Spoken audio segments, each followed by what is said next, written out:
Hi guys, welcome back to my channel. ನಾನಿವತ್ತು ಬೆಳಗ್ಗೆ ಬೇಗ ಎದ್ದು ಪೂರಿ ಮಾಡ್ಕೊಳ್ಳೋಣ ಅಂದ್ಬಿಟ್ಟು ತಿಂಡಿಗೆ ಪೂರಿ ಮತ್ತು ಚಟ್ನಿನ ಮಾಡ್ಕೊಂಡಿದ್ದೆ. ಸ್ವಲ್ಪ ಚಿಕನ್ ಸಾರಿತ್ತು, ನೈಟ್ ತೊಗೊಬಂದಿದ್ದು. ಅದ್ರ ಜೊತೆಗೆ ಚಟ್ನಿನೂ ಕೂಡ ಮಾಡ್ಕೊಂಡಿದ್ದೆ. ಬೇಗ ಬೇಗ ತಿಂಡಿನ ತಿಂದ್ಬಿಟ್ಟು ಸ್ವಲ್ಪ ಹೊಲ್ದ ಹತ್ರಕ್ಕೆ ಹೋಗಬೇಕಾಗಿತ್ತು. ಹೋಗೋಣ ಅಂತ ಹೊರಟಿದ್ವಿ. ಆಮೇಲೆ ಸ್ವಲ್ಪ ಬರೆಯೋದಿತ್ತು, ಅದನ್ನು ಕೂಡ ಬರೆದಾದ್ಮೇಲೆ ತೋಟದ ಹತ್ರ ಹೋಗೋಣ ಅಂತ ಹೋಗಿದ್ವಿ. ನಾವು ಹೋಗೋಷ್ಟರಲ್ಲಿ ಟ್ಯಾಕ್ಟ್ರ್ ಅವ್ರು ಬಂದು ಉಕ್ಕೆ ಹೊಡಿತಾಯಿದ್ರು. ನಾವಿವತ್ತು ಏನಕ್ಕಪ್ಪ ತೋಟದ ಹತ್ರ ಹೋಗಿರೋದು ಅಂದರೆ ರಾಗಿ ಬಿಡಬೇಕು ಅಂತ. ನಮ್ಮಮ್ಮ ರಾಗಿ ಎಲ್ಲ ಮಿಕ್ಸ್ ಮಾಡ್ತಾಯಿದ್ರು. ರಾಗಿ ಮತ್ತು ಗೊಬ್ಬರನ ಎಲ್ಲ ಬಿಡೋಕ್ಕೆ ಸ್ಟಾರ್ಟ್ ಮಾಡಿದರು ಆಲ್ರೆಡಿ. ರಾಗಿನ ನಾವು ಮಾತ್ರ ಇನ್ನೂ ಮಿಕ್ಸ್ ಮಾಡ್ತಾಯಿದ್ವಿ. ಮಿಕ್ಸ್ ಮಾಡಿಕೊಂಡು ನೆಕ್ಸ್ಟ್ ನಾವು ರಾಗಿ ಬಿಡೋಣ ಅಂತ ತೊಗೊಂಡೋಗ್ತಾಯಿದ್ವಿ. ನಾನು, ನನ್ನ ತಂಗಿ, ನಮ್ಮಮ್ಮ, ನಮ್ಮಣ್ಣ, ನಮ್ಮಪ್ಪ ಎಲ್ಲ ರಾಗಿ ಬಿಡ್ತಾಯಿದ್ವಿ.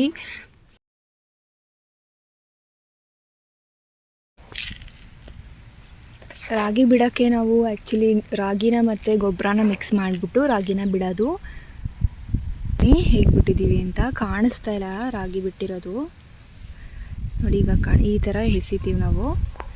ನೋಡಿ, ಕಾಣಿಸ್ತಿದೆಯಾ ರಾಗಿ ಏನಾದರೂ ಬಿಟ್ಟಿರೋದು? ನೋಡಿ, ಮಧ್ಯ ಅವರೆಕಾಳು ಹಾಕಿದ್ದೀವಿ, ಹಾಗೆ ರಾಗಿನೂ ಬಿಟ್ಟಿದ್ದೀವಿ.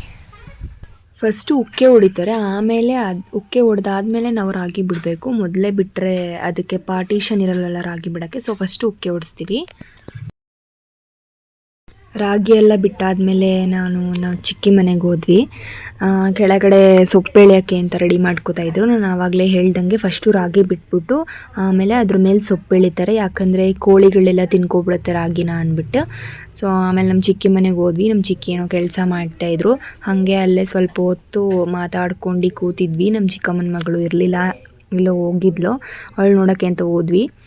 ನೋಡಿಬೇಕಿದ್ರೆ ತೋರಿಸ್ತೀನಿ ಸೊಪ್ಪನ್ನ ಹೇಗೆ ಎಳಿತಿದ್ದಾರೆ ಅಂತ. ಇದನ್ನು ಸೊಪ್ಪು ಎಳೆದ್ರೆ ನಾನು ಆಗಲೇ ಹೇಳ್ದಂಗೆ ಕೋಳಿಗಳೆಲ್ಲ ತಿನ್ಕೊಳ್ಳಲ್ಲ. ಯಾಕಂದರೆ ರಾಗಿ ಬಿಟ್ಟಿರ್ತೀವಲ್ಲ, ಅದ್ರ ಮೇಲೆ ಮಣ್ಣೆಲ್ಲ ಮುಚ್ಕೊಬಿಟ್ಟಿರುತ್ತಲ್ವ, ಆವಾಗ ರಾಗಿ ಕಾಣಿಸಲ್ಲ, ಕೋಳಿಗಳು ತಿನ್ಕೊಳ್ಳಲ್ಲ, ನೀಟಾಗಿ ಹುಟ್ಟುತ್ತೆ ಅಂದ್ಬಿಟ್ಟು ಈ ಥರ ಸೊಪ್ಪು ಎಳೆಯೋದು.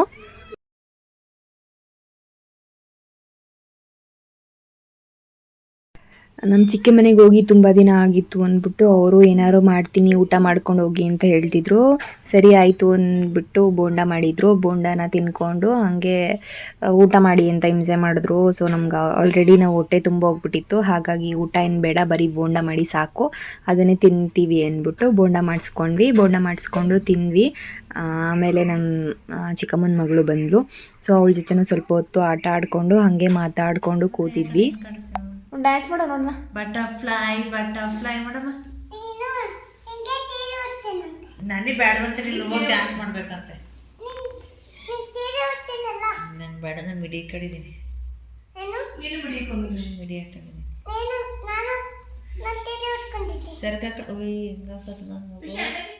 ಮಾತಾಡಿಕೊಂಡು ಆಟ ಆಡ್ಕೊಂಡಿದ್ವಿ. ಆಮೇಲೆ ನಮ್ಮಪ್ಪ ಬಂದರು, ಬನ್ನಿ ಮನೆಗೆ ಹೋಗೋಣ ಅಂತ ಹೇಳಿದ್ರು. ನಾನು ನನ್ನ ತಂಗಿ ಬೈಕಲ್ಲಿ ಬಂದ್ವಿ ನಮ್ಮಪ್ಪನ ಜೊತೆಗೆ. ಮನೆಗೆ ಬರೋ ಅಷ್ಟರಲ್ಲಿ ಆಲ್ರೆಡಿ 3:30 ಆಗೋಗ್ಬಿಟ್ಟಿತ್ತು. ಸ್ವಲ್ಪ ಹೊಟ್ಟೆ ಹಸಿತಾಯಿತ್ತು. ಸೊ ಹೊಟ್ಟೆ ಹಸಿತಾಯಿದ್ದೆಲ್ಲ ಇವಾಗ ಊಟ ಮಾಡೋದು ಬೇಡ ಅಂದ್ಬಿಟ್ಟು ಸ್ನ್ಯಾಕ್ಸ್ ತಂದಿದ್ರು ನಮ್ಮ ಮನೆ. ಹಾಗೆ ಸ್ನ್ಯಾಕ್ಸ್ ತಿನ್ಕೊಂಡು ಕೂತಿದ್ದೆ. ಆಮೇಲೆ ಎಲ್ಲ ಕೆಲಸ ಎಲ್ಲ ಮಾಡಿಬಿಟ್ಟು ಹಾಗೆ ಕೂತಿದ್ವಿ. ಸಂಜೆ ಆಗಿತ್ತು. ಸೊ ಯಾಕೋ ಇವತ್ತು ಕಾಫಿ ಕುಡಿಬೇಕು ಅಂತ ಅನ್ನಿಸ್ತಿತ್ತು. ಸೊ ಯೂಶ್ವಲಿ ನಾವು ಟೀ ಮಾಡೋದು ಮನೇಲಿ ಈವ್ನಿಂಗ್. ಇವತ್ತು ಯಾಕೋ ಕಾಫಿ ಕುಡಿಬೇಕು ಅಂತ ಅನಿಸ್ತಿತ್ತು. ನನಗೋಸ್ಕರ ಕಾಫಿ ಮಾಡಿಕೊಂಡೆ. ಕಾಫಿ ಮಾಡ್ಕೊಬಿಟ್ಟು ಕುಡಿದೆ.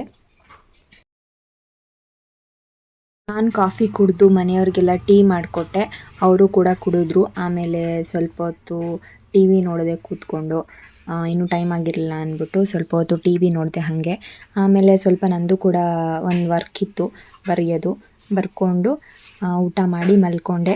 ಈ ವಿಡಿಯೋ ನಿಮಗೆ ಇಷ್ಟ ಆಗಿದ್ದರೆ ಪ್ಲೀಸ್ ಲೈಕ್ ಮಾಡಿ, ಶೇರ್ ಮಾಡಿ, ಸಬ್ಸ್ಕ್ರೈಬ್ ಆಗಿ, ಬೇಗ ಬೇಗ ಸಬ್ಸ್ಕ್ರೈಬ್ ಆಗಿ ಅಂತ ಕೇಳ್ಕೊಡ್ತಾ ಇಲ್ಲಿಗೆ ನನ್ನ ಬ್ಲಾಗ್ನ ಮುಗಿಸ್ತಾ ಇದ್ದೀನಿ.